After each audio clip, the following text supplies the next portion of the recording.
إن الحمد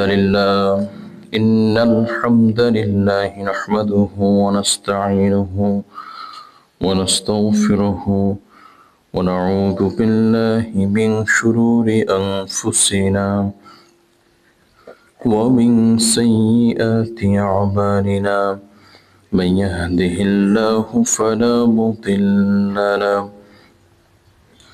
ومن يضلل فلا هادي له فلا تجد له وليا مرشدا ونشهد أن سيدنا وحبيبنا وطبيبنا وطبيب ربنا محمدا عبد الله ورسوله الذي أرسله بالحق بشيرا ونذيرا وداعيا إلى الله بإذنه وسراجا منيرا أما بعد فقد قال الله تعالى في كلامه المجيد وفي فرقانه الحميد أعوذ بالله من الشيطان الرجيم بسم الله الرحمن الرحيم والذين صبروا ابتغاء وجه ربهم إن الله وملائكته يصلون على النبي يا أيها الذين آمنوا صلوا عليه وسلموا تسليما اللهم صل على محمد وعلى آل محمد كما صليت على إبراهيم وعلى آل إبراهيم إنك حميد مجيد اللهم بارك على محمد وعلى آل محمد كما باركت على إبراهيم وعلى آل إبراهيم إنك حميد مجيد সম্মানিত প্রিয় ভাইয়েরা, আমরা সর্বপ্রথম মহান আল্লাহ পাক রব্বুল আলামিনের দরবারে শুকরিয়া জ্ঞাপন করছি যে মহান আল্লাহ পাক রব্বুল আলামিন আমাদেরকে আজকের এই চমৎকার জুমার মজলিসে একত্রিত হয়ে এসে বসার তৌফিক এনায়েত করেছেন। তার জন্য আমরা আল্লাহ পাক রব্বুল আলামিনের দরবারে শুকরিয়া জ্ঞাপন করছি, পড়ি আলহামদুলিল্লাহ। একই সাথে আমরা দুরুদ এবং সালাম পেশ করছি মানবতার মুক্তির দিশারি হযরত মুহাম্মদ মুস্তাফা সাল্লাল্লাহু আলাইহি ওয়াসাল্লামের শানে মুবারকে, যার আনিত বিধান বাস্তবায়ন আমাদের একমাত্র দায়িত্ব, আমাদের একমাত্র কর্তব্য এবং উদ্দেশ্য। সম্মানিত প্রিয় ভাইয়েরা, আমাদের আলোচনার শুরুতে আমরা সেই মহান আল্লাহ পাক রব্বুল আলামিনের দরবারে শুকরিয়া প্রদান করেছি। আমরা বারবার বলেই যাব যে পৃথিবীতে আল্লাহ তাআলার শুকরিয়ার চাইতে বড় জিনিস পৃথিবীতে আর কিছুই নাই। পৃথিবীতে যত বেশি পারা যায় আল্লাহ তাআলার শুকরিয়া আদায় করতে হবে। আল্লাহ তাআলা পবিত্র কালামুল্লাহ মাজিদের মধ্যে বললেন, লা ইন শাকারতুম লা আযীদান্নাকুম ওয়া লা ইন কাফারতুম ইন্না আযাবি লাশাদীদ। যে সমস্ত আমার বান্দা আমার শুকরিয়া আদায় করে আমি তাদের নিয়ামতগুলোকে বৃদ্ধি করে দেই। আরো আস্তে। আর যে সমস্ত বান্দাগুলো আমার শুকরিয়া প্রদান করতে চায় না, যারা শুকরিয়া আদায় করে না, দিনে দিনে তাদের রিজিকগুলোকে আমি কমিয়ে দেই। নাউযুবিল্লাহ। প্রিয় ভাইরা, এজন্য আল্লাহ তাআলার শুকরিয়ার চাইতে বড় কিছু নাই। My beloved brothers in Islam, Allah subhanahu wa ta'ala said, whoever praises to Almighty Allah subhanahu wa ta'ala, whoever is grateful to Almighty Allah subhanahu wa ta'ala, Allah increases his blessings, Allah subhanahu wa ta'ala increases. And whoever does not admire of Almighty Allah subhanahu wa ta'ala, who is not thankful to Allah, Allah decreases his mercy and blessings. যে আল্লাহর প্রশংসা করে আল্লাহ তাকে বাড়িয়ে দেয়, আর যে প্রশংসা করে না তাকে আল্লাহ কমিয়ে দেয়। এরপর আল্লাহ তাআলা বললেন যে যারা প্রশংসা করে না তাদের জন্য আমি প্রস্তুত করে রেখেছি এক ভয়ঙ্করতম আযাব। The punishment is awaiting for them who is not thankful to Allah. আল্লাহর প্রতি যে প্রশংসা করে না আমি তার জন্য কি করে রেখেছি? ভয়ঙ্করতম আযাব আমি তার জন্য রেডি করে রেখেছি।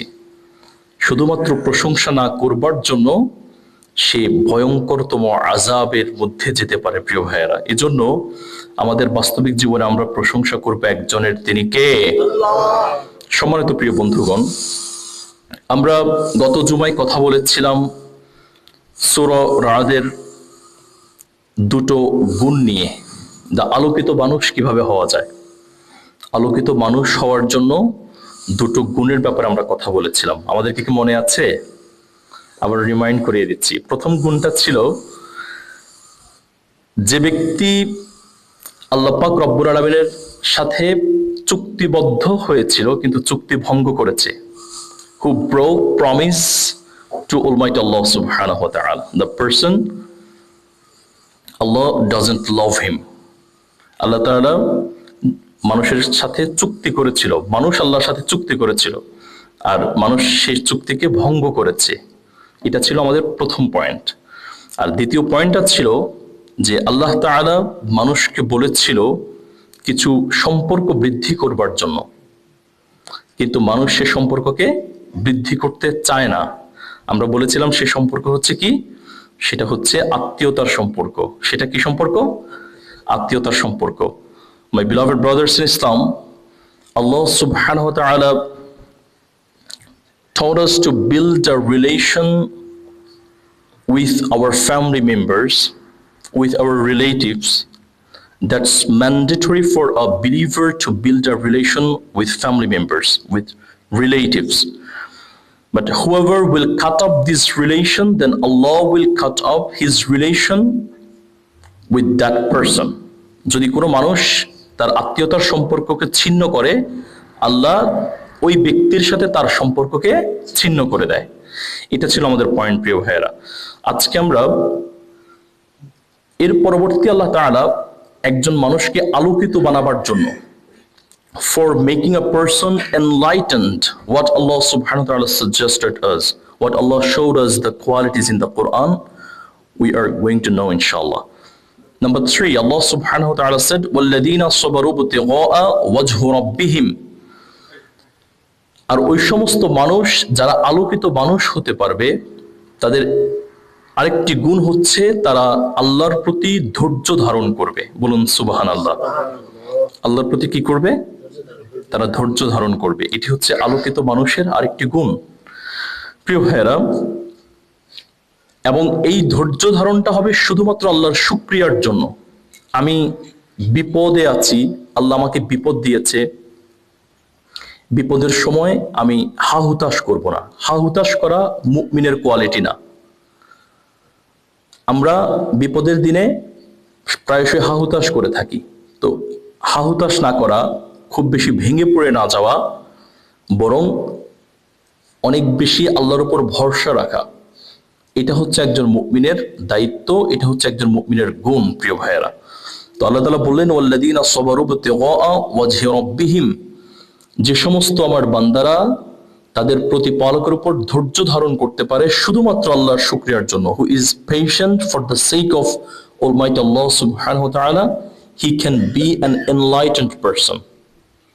সে হচ্ছে একজন আলোকিত মানুষ, সে একজন আলোকিত মানুষ হতে পারে। প্রিয় ভাইরা, এজন্য ধৈর্য ধারণ করা এটি মুমিনের গুণ, এটি মুমিনের কোয়ালিটি। আল্লাহ পাক রব্বুল আলামিন আমাদেরকে ধৈর্য ধারণ করার তৌফিক এনায়েত করুন, পড়ি আমিন।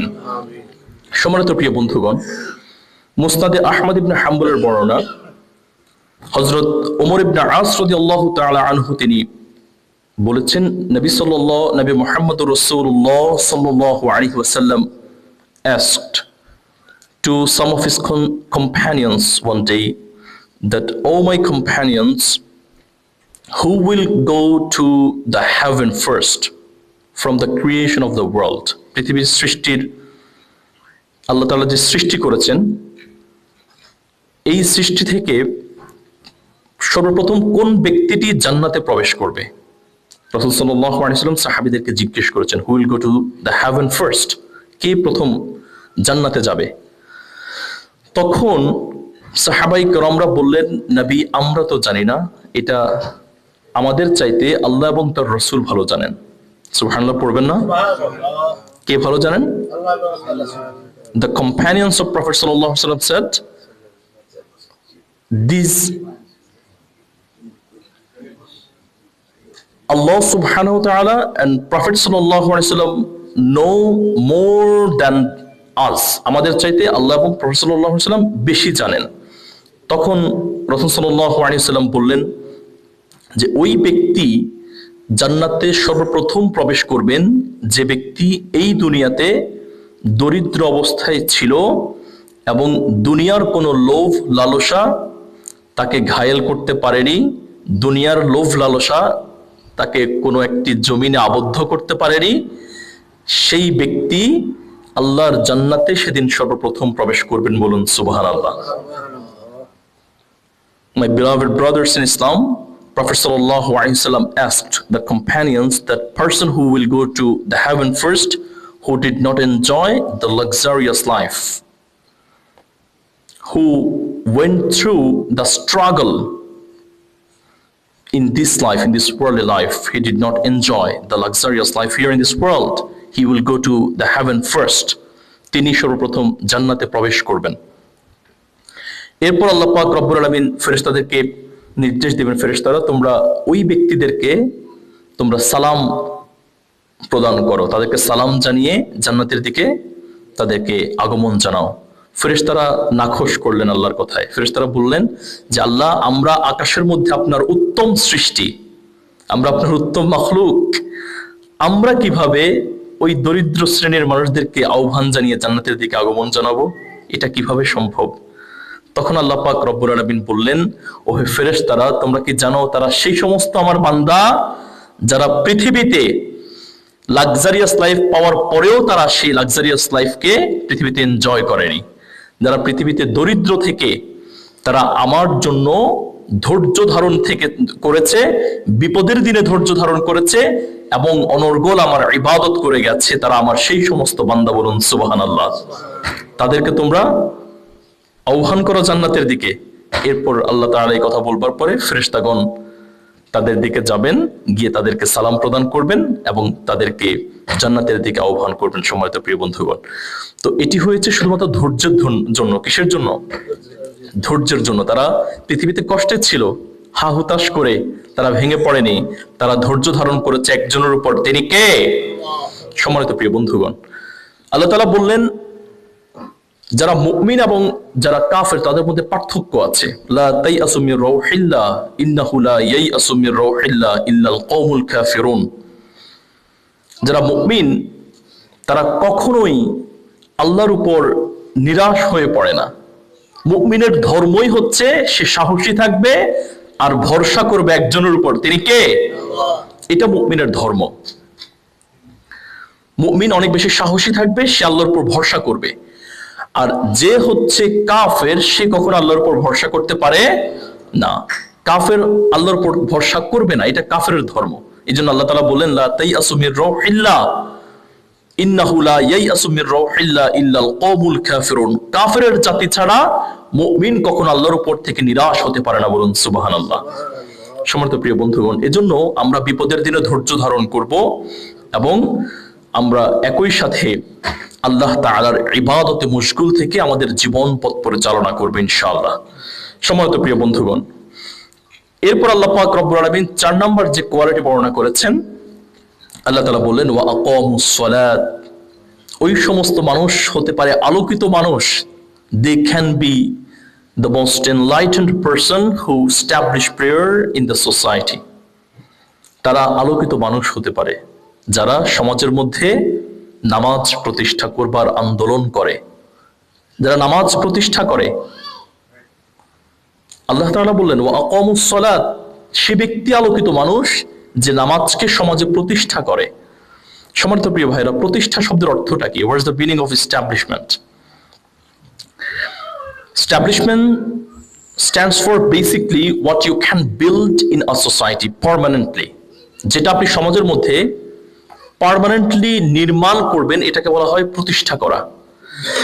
আমরা নামাজ পড়ি, পড়া কিন্তু প্রতিষ্ঠা না। এটা আপনি ব্যক্তিগতভাবে নিজের নামাজ পড়ছেন। কার নামাজ পড়ছেন? নিজের নামাজ পড়ছেন। আপনি আপনার নামাজ, আমি আমার নামাজ পড়ছি। এখানে আমাদের প্রত্যেকটা ভাই তার নিজের ব্যক্তিগত নামাজ পড়ছে। কিন্তু আল্লাহ তাআলা বলেনি তুমি নামাজ পড়ো। আল্লাহ কি বলেছেন? নামাজ প্রতিষ্ঠা করো। আমরা বুঝতে পারছি তো না? আল্লাহ বলেছেন ওয়া আকামুস সালাত, নামাজ প্রতিষ্ঠা করো। প্রতিষ্ঠা শব্দের অর্থ হচ্ছে যেটা you have to build permanently in the society. আপনাকে যেটা পার্মানেন্টলি সোসাইটির মধ্যে বিল্ড করতে হবে। তো এখন কিভাবে আমরা প্রতিষ্ঠা করতে পারি? নিজে নামাজ পড়বো, এটা নামাজের প্রতিষ্ঠা না। আমি নামাজ পড়ার সাথে সাথে আমার পরিবারকেও নামাজি বানাবো, এটা হচ্ছে নামাজের প্রতিষ্ঠা। বলুন সুবহানাল্লাহ। আমি যখন নামাজ পড়ছি, আমি আমার ছেলেকেও নামাজ পড়াবো। আমি যখন নামাজ পড়ছি, আমি আমার মেয়েকেও নামাজ পড়াবো। আমি যখন নামাজ পড়ছি, আমি আমার স্ত্রী, পুত্র, সন্তান প্রত্যেককে নামাজ পড়াবো। তাদেরকে আমি মসজিদের দিকে নিয়ে আসবো, মসজিদমুখী করব। এটা হচ্ছে নামাজের প্রতিষ্ঠা। That's the establishment of prayers, my beloved brothers in Islam. Allah said, establish the prayers in the society. When you are going to mosque, you should take your children to the mosque with you. When you are going to the mosque, you should take your wives, your daughters to the mosque with you. আপনি মসজিদে যাচ্ছেন, আপনি আপনার স্ত্রীকে, আপনার সন্তানকে আপনার সাথে মসজিদে নিয়ে আসবেন। That's the establishment. When you are performing salat, you need to reach out to the other people of the society that, oh my brother, you should go to the mosque, you should perform salat as well. That's mandatory. এটা হচ্ছে establishment. আমি পড়বো, আমার আশপাশে যারা থাকবে প্রত্যেককে টেনে নিয়ে আসবো। পারা যাবে তো ইনশাআল্লাহ? এটা হচ্ছে establishment. এভাবে আমরা দাওয়ার কাজ পরিচালনা করতে পারি। আমার যে ভাইয়েরা নামাজ পড়তে সময় পান না, তাদেরকে আমরা বুঝাবো, তাদেরকে বুঝিয়ে কিভাবে সময় ম্যানেজ করা যায়, কিভাবে মসজিদে নিয়ে আসা যায়, সে ব্যবস্থা করার চেষ্টা করতে হবে ইনশাআল্লাহ। রাজি আছেন তো প্রিয় ভাইয়েরা? আল্লাহ তাআলা সহজ করুন। My beloved brothers in Islam, that's why Allah said, establish the prayer in the society. Because inna as-salata tanha 'anil fahsha'i wal munkar. Indeed, the prayers keep away you from bad deeds, from the sinful actions, from the bad actions. The prayer can keep you away from bad deeds, bad actions, sinful actions. Just namaz, only salat can keep you away from bad deeds. এজন্যই নামাজ প্রতিষ্ঠা করো। আমরা প্রত্যেকে ভালো অথবা খারাপ কিছু কাজের মধ্যে লিপ্ত আছি না নাই? এটা আমাদের ধর্ম, মানুষের, this is the human nature. People, the human like to engage in bad works. That's the nature of human. তো তারা যখন খারাপ কিছুর মধ্যে যখন এঙ্গেজ থাকবে, সেই খারাপ কিছু থেকে যদি আপনাকে নিষ্কৃতি দিতে চান, আপনাকে যদি আপনি খারাপ কিছু থেকে যদি বিরত রাখতে চান, নামাজের চাইতে বড় কোনো হাতিয়ার সমাজে আর হতে পারে। নামাজ হচ্ছে সর্বশ্রেষ্ঠ হাতিয়ার, যেটার মাধ্যমে আপনি আপনার খারাপ কার্য থেকে নিজেকে বিরত রাখতে পারবেন। এজন্য আল্লাহ পাক রব্বুল আলামিন বললেন ওয়া আকামুস সালাত, ও পৃথিবীর মানুষ তোমরা নামাজ প্রতিষ্ঠা করো। সমাজের মধ্যে নামাজকে তোমরা প্রতিষ্ঠা করে সমাজের মধ্যে নামাজের কার্যক্রমগুলো বাস্তবায়ন করে দাও। এটা মানুষের ধর্ম, প্রিয় ভাইয়েরা। তো এজন্য আমরা আমাদের নিজকে খারাপ কাজ থেকে বিরত রাখার জন্য নিজে নামাজ আদায় করব এবং সমাজকে, আমাদের পরিবারের মানুষগুলোকে, আমাদের আশপাশের ভাই বন্ধু যারা আছেন প্রত্যেককে নামাজের দিকে আহ্বান করব। আল্লাহ পাক রব্বুল আলামিন সহজ করুন, সুন্দর করুন, পড়িয়া আমিন। প্রিয় ভাইয়েরা, এরপর আল্লাহ পাক রব্বুল আলামিন বললেন ওয়া আনফাকু মিম্মা রাযাকনাহুম সিররা ওয়া আলানিয়া ওয়া ইয়াদরাউনা বিল হাসানাতি সাইয়্যিআ উলাইকা লাহুম উকবাদ দার। আমি তোমাদেরকে যে জীবন উপকরণ দিয়েছি, আমার দেয়া জীবন উপকরণগুলো তোমরা তোমাদের রবের জন্য প্রকাশ্যে এবং গোপনে দান করো। বলুন সুবহানাল্লাহ। Whatever I have given you, you try to give charity in both openly and secretly. Whatever the blessings I have given you,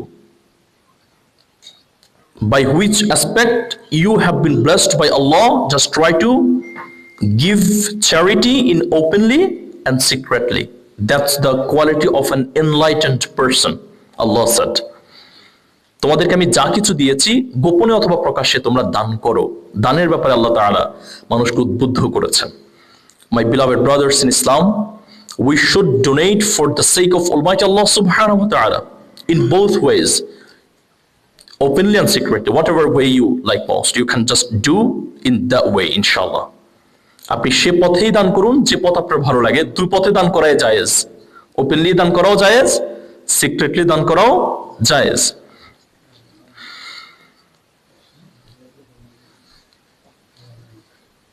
এজন্য আমরা আল্লাহ তাআলার এই পয়েন্টটিকে আমরা বুঝতে পারলাম যে আমরা দান করব দুভাবে ইনশাআল্লাহ তাআলা। এবং একই সাথে আল্লাহ তাআলা বললেন ওয়ায়াদরাউনা বিল হাসানাতি সাইয়্যিআ উলাইকা লাহুম উকবাদ দার। আল্লাহ তাআলা বললেন তারা মন্দকে ভালো দ্বারা, শত্রুত্বকে বন্ধুত্ব দ্বারা দূরীভূত করে দেয়। একই সাথে যদি কোনো মানুষ তার সাথে জুলুম আচরণ করে, খারাপ আচরণ করে, তারা খারাপ আচরণটাকে উত্তম আচরণ দিয়ে তারা রিপ্লেস করে দেয়। প্রিয় ভাই, আমি একটু আরো সুন্দর করে বলি। প্রথম কথা হচ্ছে, যদি কোনো মানুষকে মন্দ আচরণ করে, তাহলে যিনি হচ্ছে এনলাইটেন্ড পারসন, তিনি মন্দ আচরণটাকে তার ভালো আচরণ দ্বারা তার কাছে প্রকাশিত করে। বলুন সুবহানাল্লাহ। আপনাকে যদি কেউ গালি দেয়, আপনি কি তাকে গালি দিবেন? যদি গালি দেয়া হয়, এটা কিন্তু আর একজন আলোকিত মানুষের ব্যক্তিত্ব হতে পারলো না। আলোকিত মানুষের ব্যক্তিত্ব তখনই উদ্ভাসিত হবে যখন তাকে কেউ গালি দিয়েছে কিন্তু তিনি গালির বিপরীতে তার সাথে ভালো আচরণ করেছে। You need to be good when someone does wrong with you. যখন আপনার সাথে কেউ খারাপ করে, আপনি তার সাথে ভালো আচরণ করা উচিত। You try to replace that bad behavior with goodness. আপনি আপনার ভালোত্ব দিয়ে আপনি সেই ব্যাড বিহেভিয়ারটাকে ধ্বংস করে দিতে হবে। এবং যদি আপনি এটা করতে পারেন, ওই ব্যক্তি তার যদি সত্যিকার অর্থে দ্বীনের কোনো নলেজ যদি তার থাকে, আল্লাহ এবং তার রাসূলের যদি ভালোবাসা থাকে, প্র্যাকটিক্যাল যদি কোনো জ্ঞান থাকে, তাহলে পরবর্তীতে আপনার সাথে খারাপ আচরণ করার কোনো সাধ্য বা কোনো চিন্তা চেতনা তার আর জাগ্রত হবে না ইনশাআল্লাহ। তো এজন্য যদি কোনো মানুষ আমাদের সাথে জুলুম করে, আমরা তাকে ক্ষমা করে দিব এবং আমরা তার সাথে ভালো আচরণ করে তার জুলুমের উত্তর দেব ইনশাআল্লাহ তাআলা। আল্লাহ আমাদেরকে সেই সহিহ সমঝ দান করুন। হাদা মা ইনদি ওয়াল ইলমু ইনদাল্লাহ আলাইহি তাওয়াক্কালতু ওয়া ইলাইহি উনীব। ওয়াসসালামু আলাইকুম ওয়া রাহমাতুল্লাহি তাআলা ওয়া বারাকাতুহু। Okay, my beloved brothers, now azan will be called, and after azan we will do sunnah inshallah.